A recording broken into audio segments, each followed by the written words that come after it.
नमस्कार साथियों, मैं आज अति महत्वपूर्ण सेशन के साथ आपके सामने पुनः उपस्थित हुआ हूं ताकि आने वाला एग्जाम में आपको अधिक से अधिक मदद मिल सके। तो पहला क्वेश्चन है, सीमा सुरक्षा बल द्वारा भारत पाकिस्तान सीमा पर सुरक्षा बढ़ाने के लिए कौन सा ऑपरेशन चलाया गया है। कह रहा है कि सीमा सुरक्षा बल द्वारा भारत पाकिस्तान सीमा पर, किसके द्वारा? सीमा सुरक्षा बल द्वारा भारत पाकिस्तान सीमा पर सुरक्षा बढ़ाने के लिए कौन सा ऑपरेशन चलाया गया है। तो सुरक्षा बढ़ाने के जो है ऑपरेशन अलर्ट चलाया है। क्या चलाया? ऑपरेशन अलर्ट चलाया है। ऑप्शन क्या हो जाएगा? ऑप्शन ए हो जाएगा। क्लियर। नेक्स्ट क्वेश्चन है, किस समूह के किस समूह के पौधे छायादार स्थानों, जंगली एवं पहाड़ों पर अधिकता से पाई जाती है। कहता है किस समूह के पौधे छायादार स्थानों, जंगलों एवं पहाड़ों पर अधिकता से पाई जाती है। तो जंगलों और पहाड़ों पर जो है छायादार जो स्थान होते हैं वहां पर अधिकता से जो पाया जाता है वह कौन सा समूह होता है। तो टेरिडोफाइटा होता है। क्या होता है? टेरिडोफाइटा होता है। ऑप्शन क्या हो जाएगा? टेरिडोफाइटा हो जाएगा। Option A. Clear. Next question है, मंगलम सिंचाई परियोजना कहाँ है। बहुत इंपॉर्टेंट क्वेश्चन है। मंगलम सिंचाई परियोजना कहाँ है। तो मंगलम सिंचाई परियोजना जो है ये केरल राज्य में पड़ता है दोस्तों। मंगलम सिंचाई परियोजना कहाँ पड़ता है? केरल राज्य में है। ऑप्शन ए हो जाएगा। नेक्स्ट क्वेश्चन है, भारत के किस राज्य को सिलिकॉन स्टेट के नाम से जाना जाता है। भारत के किस राज्य को सिलिकॉन स्टेट के नाम से जाना जाता है। तो कर्नाटक को जाना जाता है दोस्तों। खास करके बेंगलुरु जो शहर है, कर्नाटक की राजधानी जो बेंगलोर है, उसको सिलिकॉन सिटी के नाम से जाना जाता है और सिलिकॉन स्टेट के नाम से कर्नाटक को जाना जाता है। क्लियर हो गया होगा। तो ऑप्शन क्या हो जाएगा? ऑप्शन ए हो जाएगा। नेक्स्ट क्वेश्चन है, अदरक क्या है। देखिए बहुत इंपॉर्टेंट क्वेश्चन है। अदरक क्या है? तो अदरक जो है ये प्रकंद में आता है दोस्तों। अदरक क्या आ जाता है? प्रकंद में आता है। ऑप्शन क्या हो जाएगा? सी हो जाएगा, प्रकंद। नेक्स्ट क्वेश्चन है, दलहनी फसल अरहर का जन्म कहाँ हुआ था। दलहनी फसल जो अरहर है उसका जन्म कहाँ हुआ है। तो भारत में ही हुआ है। जन्म कहाँ हुआ दोस्तों? दलहनी फसल अरहर का जन्म कहाँ हुआ है। तो ये ऑप्शन देखिए, ये गलत सब ऑप्शन दे दिया है। इसका ऑप्शन जो है आप लोग कर लीजिएगा, भारत, चीन, अमेरिका,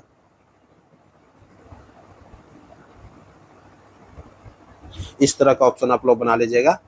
दलहनी फसल अरहर का जन्म जो हुआ है वो भारत में हुआ दोस्तों। दलहनी फसल अरहर का जन्म कहाँ हुआ है? भारत में हुआ है। ऑप्शन क्या हो जाएगा? भारत हो जाएगा। क्लियर हो गया होगा। नेक्स्ट क्वेश्चन है, भारत में सर्वाधिक दूध देने वाली बकरी की नस्ल कौन है। भारत में सर्वाधिक दूध देने वाली बकरी की नस्ल कौन है। तो बकरी की जो नस्ल है वो जमुनापारी जो बकरी होती है वो सर्वाधिक दूध देने वाली बकरी होती है दोस्तों। तो जमुनापारी हो जाएगा। ऑप्शन क्या हो जाएगा?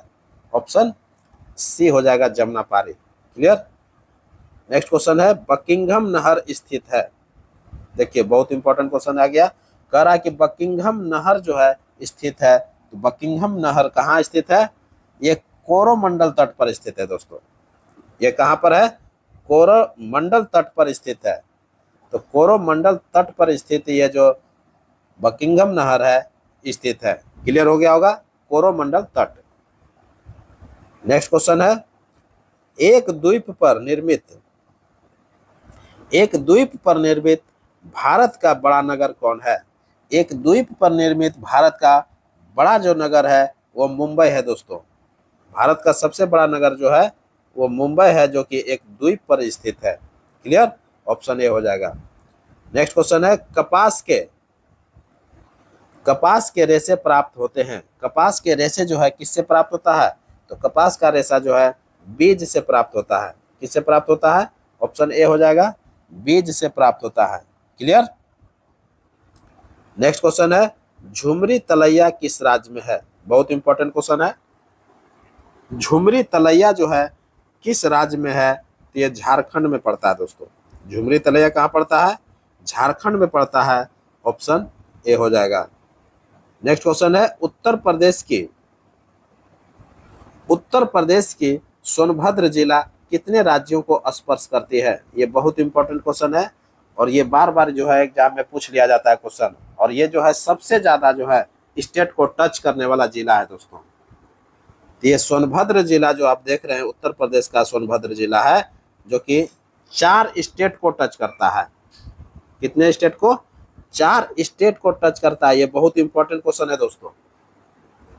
उत्तर प्रदेश का सोनभद्र जिला जो है एकमात्र सोनभद्र जिला है जो कि 4 स्टेट को टच करता है। ये भारत में एक ऐसा जिला है सोनभद्र जिला जो कि 4 स्टेट को टच करने वाला जिला है सोनभद्र जिला। क्लियर? तो कौन कौन स्टेट को? एमपी हो गया, छत्तीसगढ़ हो गया, झारखंड हो गया एवं बिहार हो गया। इन सभी राज्यों को यह टच करता है। क्लियर? मध्य प्रदेश, छत्तीसगढ़, झारखंड और आपका बिहार, ये 4 स्टेट को टच करने वाला ये जिला है। ध्यान में रखिएगा, ये बहुत इंपॉर्टेंट क्वेश्चन है। नेक्स्ट क्वेश्चन है बिहार में राज्यसभा सीटें कितनी है? तो बिहार में जो राज्यसभा सीटें हैं वो कितना सीट है? सभी लोग जानते होंगे। बिहार में राज्यसभा की सीटें 16 सीट है दोस्तों। ऑप्शन क्या हो जाएगा? ऑप्शन ए हो जाएगा। बिहार में राज्यसभा की सीट कितना है? 16 सीट है। जबकि लोकसभा का सीट अगर पूछेगा तो 40 लोकसभा सीट है। क्लियर हो गया होगा? लोकसभा में कितने सीट है? 40 लोकसभा में सीट है, और राज्यसभा में जो सीटें हैं वो 16 राज्यसभा में सीट है। क्लियर हो गया होगा? जब बिहार विधानसभा की सीट पूछ लेगा कि बिहार विधानसभा में कितना सीट है, तो 243 सीट है। 243 सीट है। जबकि बिहार विधान परिषद में अगर सीट पूछेगा तो बिहार विधान परिषद में कितना सीट है? 75 सीट है। ध्यान में रखिएगा, ये चारों पॉइंट्स आपके सामने प्रस्तुत किया हूं, ये सभी पॉइंट्स जो है आपके एग्जामिनेशन में साथ देगा। क्लियर? नेक्स्ट क्वेश्चन है देश का प्रथम पूर्ण जैविक राज्य कौन बन गया है? देश का प्रथम जो है पूर्ण जैविक राज्य कौन बन गया है? तो सिक्किम जो है, ऑप्शन ए हो जाएगा। सिक्किम जो है देश का प्रथम पूर्ण जैविक राज्य बन गया है। बहुत इंपॉर्टेंट क्वेश्चन है। यहाँ पर जो भी खेती होता है वो जैविक खेती होता है, यह ध्यान रखिएगा। नेक्स्ट क्वेश्चन है भारत का लगभग 30% क्षेत्र किन 3 राज्यों में समाहित है? भारत का जो 30% क्षेत्र है वो किन 3 राज्यों में समाहित है? तो वो 3 जो राज्य है ये बहुत इंपॉर्टेंट राज्य है दोस्तों। तो राजस्थान, कौन कौन है? राजस्थान है, मध्य प्रदेश है एवं महाराष्ट्र है। ये 3 राज्य जो है 30% क्षेत्र को समाहित किया हुआ है। भारत का जो 30% क्षेत्र है इन्हीं 3 राज्य के पास है, राजस्थान, मध्य प्रदेश और महाराष्ट्र। क्लियर हो गया होगा? नेक्स्ट क्वेश्चन है,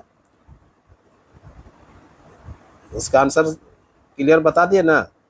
राजस्थान, मध्य प्रदेश और महाराष्ट्र, ऑप्शन डी में दिया हुआ है। नेक्स्ट क्वेश्चन है सब्जियों का सर्वाधिक उत्पादन करने वाला देश है।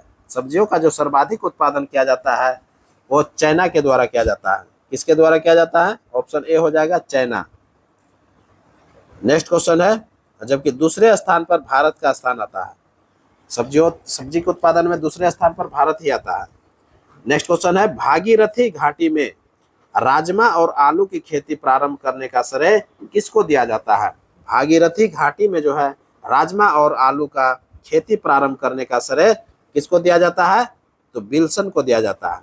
किसको दिया जाता है? विल्सन को दिया जाता है। ऑप्शन क्या हो जाएगा? विल्सन हो जाएगा, ऑप्शन बी हो जाएगा। क्लियर? नेक्स्ट क्वेश्चन है हरिक्के बैराज किन नदियों के संगम पर है? बहुत इंपॉर्टेंट क्वेश्चन है। हरिक्के बैराज जो है किन नदियों के संगम पर है? तो ब्यास एवं सतलज नदी के संगम पर है दोस्तों। हरिक्के बैराज किसके नदी के संगम पर है? ब्यास एवं सतलज नदी के संगम पर है। और हरिक्के बैराज से ही जो है इंदिरा गांधी में जो है इंदिरा गांधी नहर में पानी आता है, तो ब्यास एवं सतलज हो जाएगा। ब्यास एवं सतलज के संगम पर जो है इसको बनाया गया है हरिक्के बैराज को, और हरिक्के बैराज से ही जो है इंदिरा गांधी नहर में पानी आता है, जो कि राजस्थान का जीवन रेखा कहलाता है दोस्तों।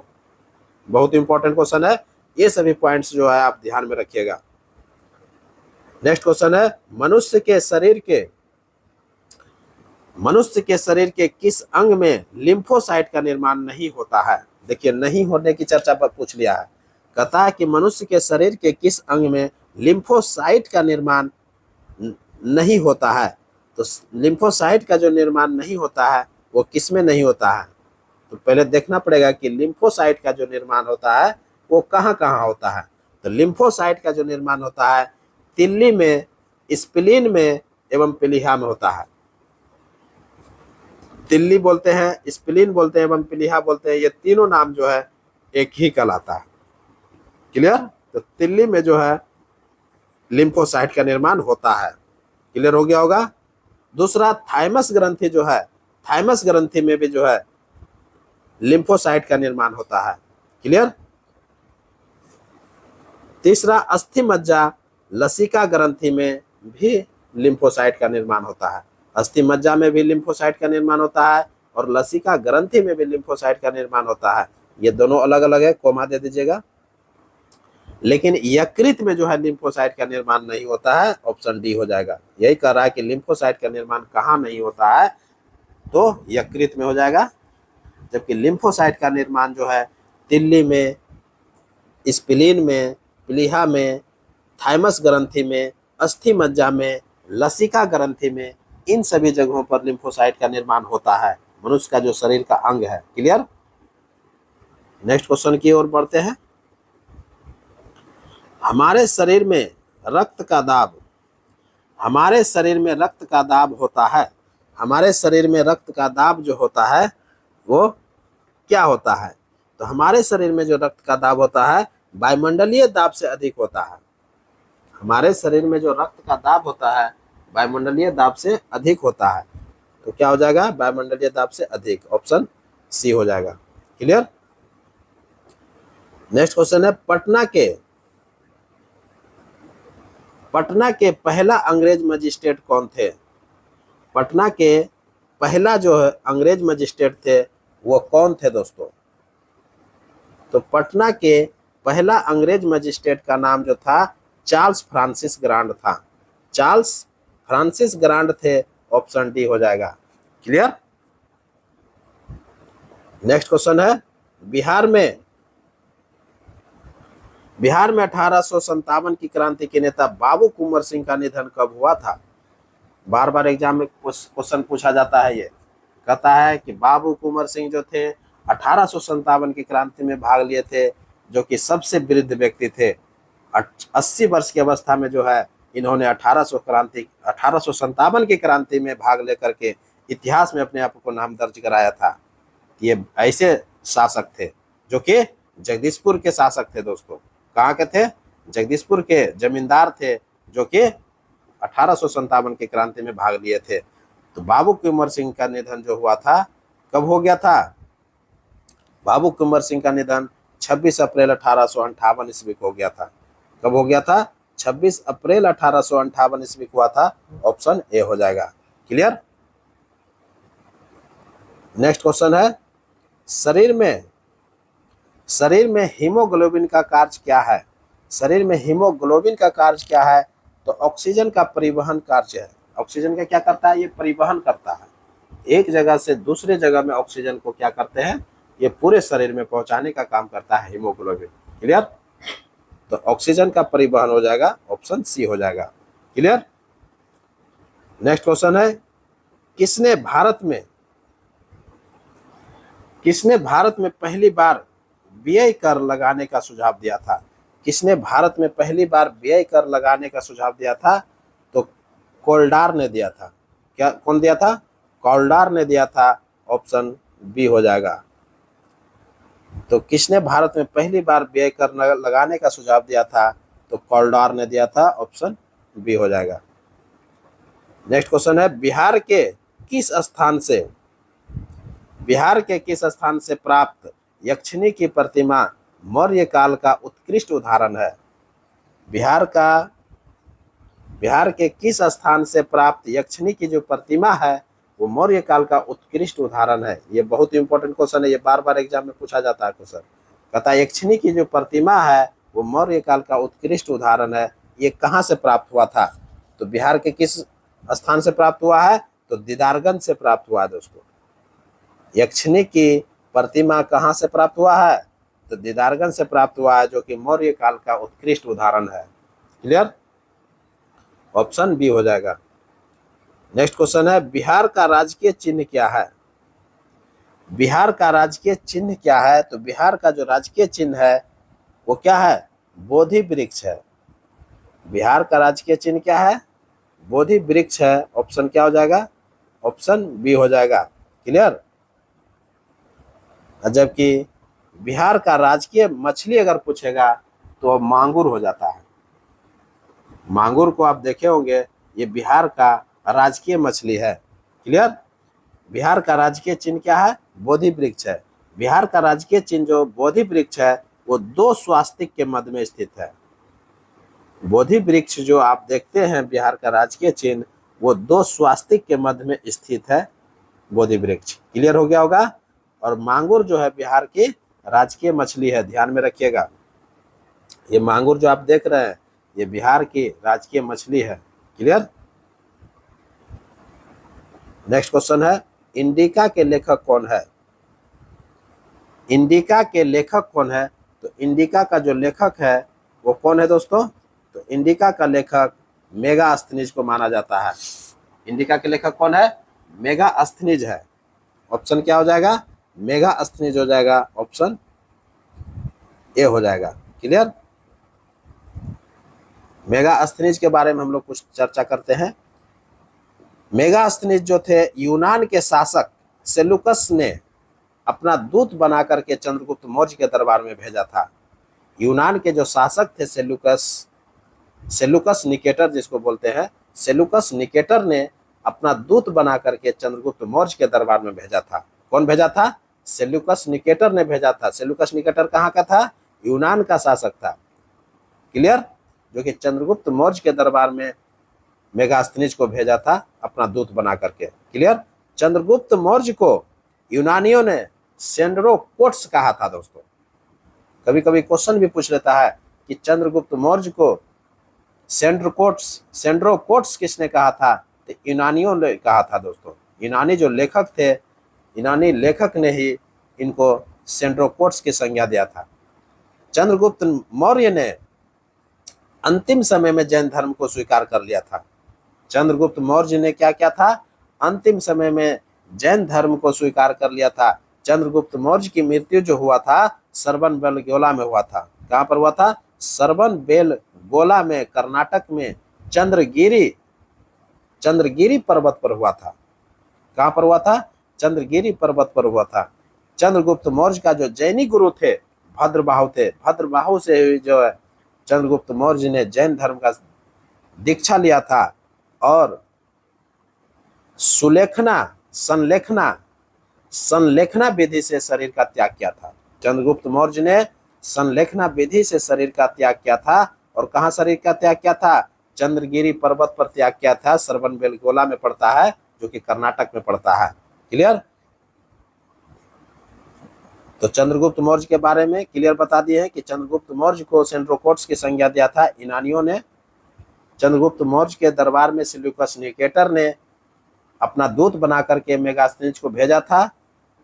मेगास्थनीज जो कि इंडिका नाम का रचना किया था, और इंडिका में ही जो है ये मौर्य वंश के शासन प्रशासन की व्याख्या क्या है। क्लियर? मौर्य वंश का जो प्रशासन का वर्णन मिलता है वो इंडिका में मिलता है दोस्तों, जो कि मेगास्थनीज के द्वारा लिखा है। विष्णुगुप्त जो थे चाणक्य का उपनाम था।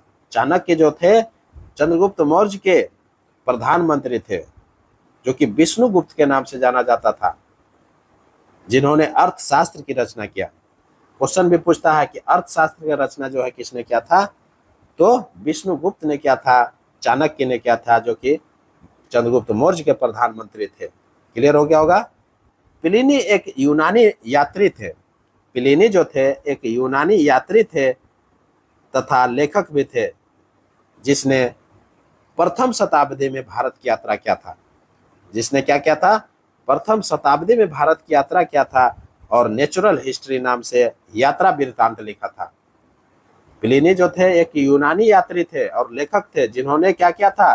प्रथम शताब्दी में भारत की यात्रा किया था और नेचुरल हिस्ट्री नाम का एक यात्रा वृत्तांत लिखे थे। क्लियर हो गया होगा। क्वेश्चन भी पूछता है कि नेचुरल हिस्ट्री के लेखक कौन है, तो यही प्लिनी थे, जो कि यूनानी लेखक थे। क्लियर। डायमेकस, डायमेकस का नाम सुने होंगे। डायमेकस जो थे सीरिया के शासक एंटियोकस प्रथम का राजदूत था। डायमेकस जो थे ये सीरिया के शासक एंटियोकस प्रथम का राजदूत था, जो कि बिंदुसार के दरबार, मौर्य वंश के सम्राट बिंदुसार के दरबार में आया था। कौन आया था? डायमेकस। डायमेकस कहाँ के थे? सीरिया के शासक एंटियोकस प्रथम का राजदूत था। सीरिया के शासक जो थे एंटियोकस प्रथम, उसी का राजदूत डायमेकस था, जो कि बिंदुसार के दरबार में आए थे। क्लियर हो गया होगा। ये सभी पॉइंट्स ध्यान में रखिएगा। नेक्स्ट क्वेश्चन की ओर बढ़ते हैं। नेक्स्ट क्वेश्चन है प्राचीन भारत। प्राचीन भारत, प्राचीन भारत का हो जाएगा। प्राचीन भारत का नेपोलियन किसे कहा जाता है? प्राचीन भारत का नेपोलियन जो है समुद्रगुप्त को कहा जाता है। किसको कहा जाता है? समुद्रगुप्त को कहा जाता है।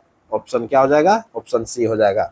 समुद्रगुप्त की विजय गाथा से प्रभावित होकर के बीए स्मिथ ने, समुद्रगुप्त का जो विजय गाथा था, उन्होंने जब समुद्रगुप्त का जब शासन प्रशासन जब देखने लगा, उन्होंने अपने जीवन काल में लगातार युद्ध जीते जा रहे थे। जब लगातार युद्ध जीते जा रहे थे, यही विजय गाथा से प्रभावित होकर के बीए स्मिथ ने, उन्होंने बीए स्मिथ ने भारत का नेपोलियन की संज्ञा दिया था। किसने दिया था? बीए स्मिथ ने भारत का नेपोलियन की संज्ञा दिया था। समुद्रगुप्त का दरबारी कवि हरिसेन था। समुद्रगुप्त का दरबारी कवि कौन था? हरिसेन था, जो कि इलाहाबाद में स्थित प्रयाग प्रशस्ति के रचना किया था। इलाहाबाद में स्थित क्या किया था? प्रयाग प्रशस्ति के रचना किया था। समुद्रगुप्त को बीना बजाते हुए सिक्कों पर दिखाया भी गया है। दोस्तों, क्वेश्चन भी आता है कि बीना बजाते हुए किस शासक को दिखाया गया है सिक्कों पर? तो समुद्रगुप्त को बीना बजाते हुए सिक्कों पर दिखाया गया है। क्लियर हो गया होगा। तो ऑप्शन सी हो जाएगा। नेक्स्ट क्वेश्चन है शिवाजी की राजधानी कहाँ थी? शिवाजी की राजधानी कहाँ थी? तो शिवाजी की राजधानी जो थी रायगढ़ में थी। शिवाजी की राजधानी कहाँ थी? रायगढ़ में थी। क्लियर हो गया होगा, जो कि महाराष्ट्र में पड़ता है। शिवाजी का जन्म जो हुआ था 20 अप्रैल 1627 ईस्वी के पुणे के शिवनेर दुर्ग में हुआ था। पुणे के शिवनेर दुर्ग में हुआ था। 20 अप्रैल 1627 ईस्वी को हुआ था। शिवाजी का जन्म कब हुआ था?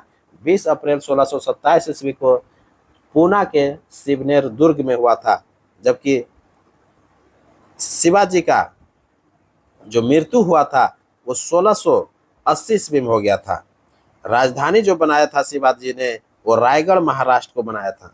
कहाँ बनाया था? रायगढ़ महाराष्ट्र में बनाया था। शिवाजी के राज पुरोहित, शिवाजी का जो राज पुरोहित थे गंगा भट्ट थे, एवं उनका गुरु अगर पूछा जाएगा तो दादा कोंडदेव थे, और आध्यात्मिक गुरु जो थे वो कौन थे? गुरु रामदास थे। क्लियर हो गया होगा।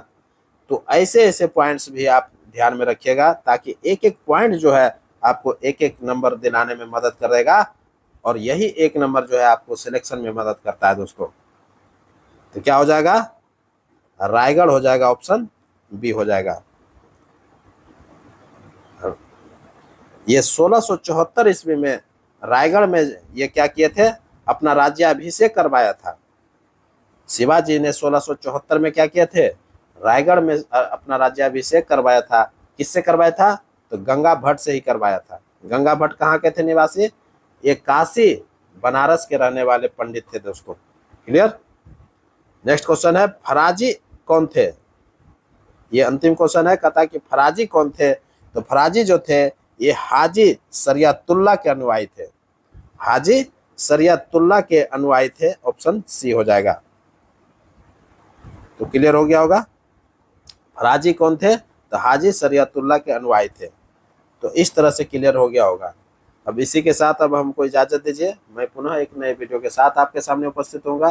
तब तक के लिए पढ़िए और अगले वीडियो का इंतजार कीजिए। एक एक वीडियो आपको इस तरह से प्रस्तुत कर दूंगा ताकि जो भी आप एग्जामिनेशन में बैठिएगा तो सारा क्वेश्चन आपको जो है वीडियो से ही देखने के लिए मिलेगा और आपको जो है मन खुश हो जाएगा दोस्तों, और आपका सिलेक्शन जो है हर एग्जाम में होगा। तो नमस्कार।